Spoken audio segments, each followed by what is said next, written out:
कहते हैं जब बच्चों पर कोई परेशानी आती है तो माता पिता ही होते हैं जो परेशानी और बच्चों के आगे एक ढाल बनकर खड़े हो जाते हैं। परेशानी चाहे कितनी भी बड़ी हो, कितनी भी भयंकर हो, वे अपने जीवन का बलिदान देने के लिए एक मिनट का भी संकोच नहीं करते हैं। वह उनकी खुशी और सुरक्षा के लिए अपने जीवन को भी दांव पर लगा देते हैं, अपनी जान पर खेल जाते हैं, लेकिन अपने बच्चों को रत्ती भर भी नुकसान नहीं होने देते हैं।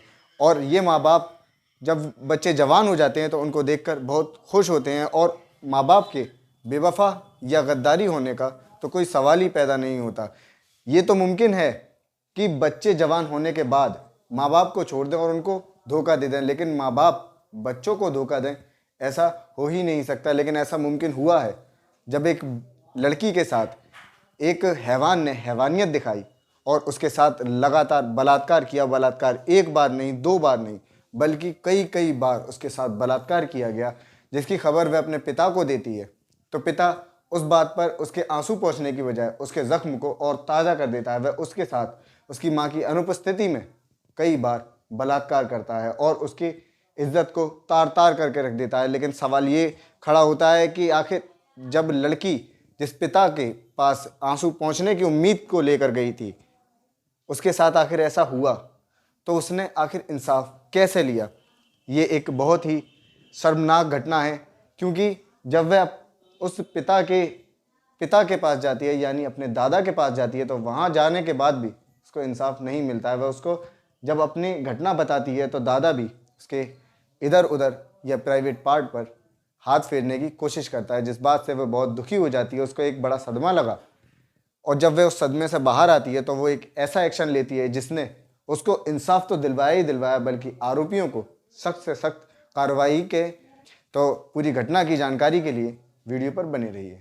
इस घटना की शुरुआत 2016 में उत्तर प्रदेश में हुई थी। उत्तर प्रदेश की रहने वाली ये 17 वर्षीय रिद्धि, जो अपने चाचा अपने दादा के साथ रहा करती थी, लेकिन उसके माता पिता मध्य प्रदेश में पुणे में अपनी मजदूरी करके ज़िंदगी गुजारा करते थे, ताकि उनकी गुजर बसर हो सके और उनके बच्चों के सपने पूरे किए जा सकें।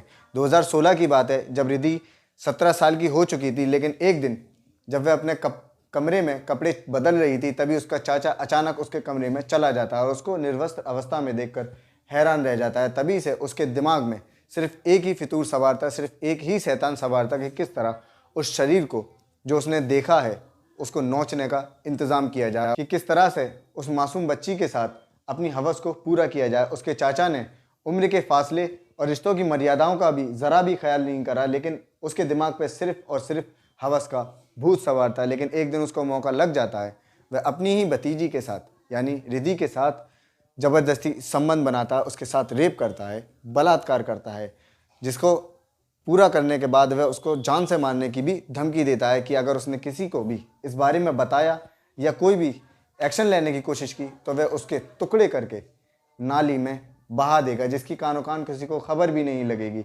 लेकिन रिद्धि अपने अंदर हिम्मत इकट्ठी करके इस बारे में अपने दादाजी को बताती है। उसको लगता था कि वहाँ से शायद उसको कुछ इंसाफ मिलेगा, उसके हैवान चचा को उसके साथ दरिंदगी दिखाने की सज़ा मिल सकेगी। लेकिन दादा को शिकायत करने के बाद रिद्धि को आखिर कुछ भी हासिल नहीं हुआ। दादा ने उसकी उम्मीदों पर पानी फेर दिया और उसकी घटना को जानने के बाद उसके ऊपर दादा ने भी नीयत ख़राब की, जिसके बाद उसके साथ काफ़ी बार दादा ने ही छेड़छाड़ की, इधर उधर टच किया, और कभी कभी तो वह उसके प्राइवेट पार्ट पर भी टच किया करता था और गंदी निगाह से उसके ऊपर हाथ फिराया करता था, जिस बात का सदमा उसको बहुत बुरी तरह लगा था। वह अपना दर्द, अपनी तकलीफ़ें किसी को भी बता नहीं पा रही थी, क्योंकि वह अपने पिता से किसी भी तरह से फ़ोन पर बात नहीं कर पा रही थी, और जब बात होती थी तब उसका चचा और उसका दादा दोनों उसके पास मौजूद हुआ करते थे, जिसके डर की वजह से वह अपने पिता से कुछ भी नहीं कह पा रही थी। लेकिन 2018 में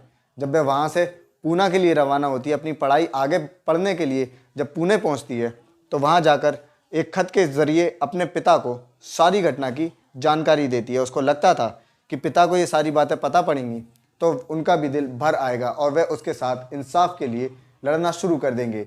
लेकिन वहाँ जाकर भी आखिर उस बच्ची को इंसाफ नहीं मिल सका। वहाँ जाने के बाद पिता ने उसकी माँ की गैर मौजूदगी में उसके साथ एक बार नहीं बल्कि कई बार बलात्कार किया। वह उस चचा जैसे हैवान के से भी बड़ा हैवान निकला, क्योंकि उसने अपनी ही बेटी के साथ बलात्कार किया और रिश्तों की मर्यादाओं को भी नहीं समझा। इन घटनाओं का सदमा रिद्धि के दिल दिमाग पर बहुत गहरा पहुंच चुका था, क्योंकि उसकी रक्षा करने वाले ही उसके भक्षक बन गए थे और उसका पिता ही एक हैवान, एक भेड़िए के रूप में उसको नजर आने लगा था। तो उसको उम्मीद खत्म हो गई थी कि कहीं से उसको इंसाफ मिलेगा। रिद्धि के साथ कई सालों से चल रहे इस अत्याचार और हैवानियत का आखिरकार अंत होना ही था, और इसका अंत तब होता है जब उसके कॉलेज में एक कैंप लगाया जाता है, जिस कैंप का उद्देश्य यौन उत्पीड़न और लड़कियों के ऊपर होने वाले अत्याचार के खिलाफ लड़ना और आवाज़ उठाना था। जिसके बीच वे कॉलेज में जाकर हर एक लड़की से पूछताछ कर रहे थे। तभी रिद्धि उनको मिलती है और रिद्धि की खामोशी और डर उनको सब बता देता है। लेकिन कुछ समय समझाने के बाद आखिरकार रिद्धि अपने ऊपर बीती हर एक घटना, हर एक पल और हर एक दर्द को उन समिति की औरतों को बता देती है, जिसके बाद उनके पैरों के नीचे से ज़मीन निकल जाती है कि आखिर उन्हीं के अपने किस तरह से इस तरह की हैवानियत दिखा सकते हैं।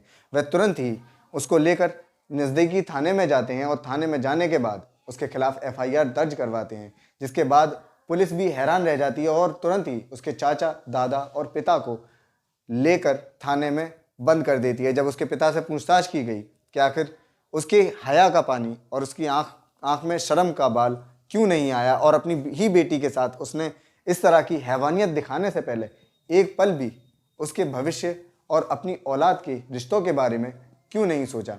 जिस बात पर उसका पिता जवाब देता है कि जब उसने इस बात को जाना कि उसी के छोटे भाई ने उसकी बेटी के साथ बलात्कार किया है, तो उसके दिमाग में इस बात का बहुत अफसोस था कि आखिर उसकी बेटी के साथ उसके भाई ने दरिंदगी दिखाई है। लेकिन उसके दिमाग पर शैतान सवार हो जाता है और एक हवस का भूत जब उसके दिमाग पर चढ़ता है, तो उसके दिमाग में सिर्फ एक ही सोच आई थी कि आखिर मेरी बेटी अब वर्जन नहीं रही, तो इस बात का क्यों ना कुछ फ़ायदा उठा लिया जाए। उसकी कम उम्र और खूबसूरती पर वह मोहित हो चुका था और उसके साथ संबंध बनाने के सपने देखना शुरू कर देता है, और साथ ही साथ उसकी हैवानियत वाली सोच ये भी थी कि आखिर उसके चचा ने उसी की बेटी के भरपूर मज़े लिए, तो क्यों ना कुछ मज़े अगर वो भी ले लेगा तो कौन सा कुछ बुरा हो जाएगा।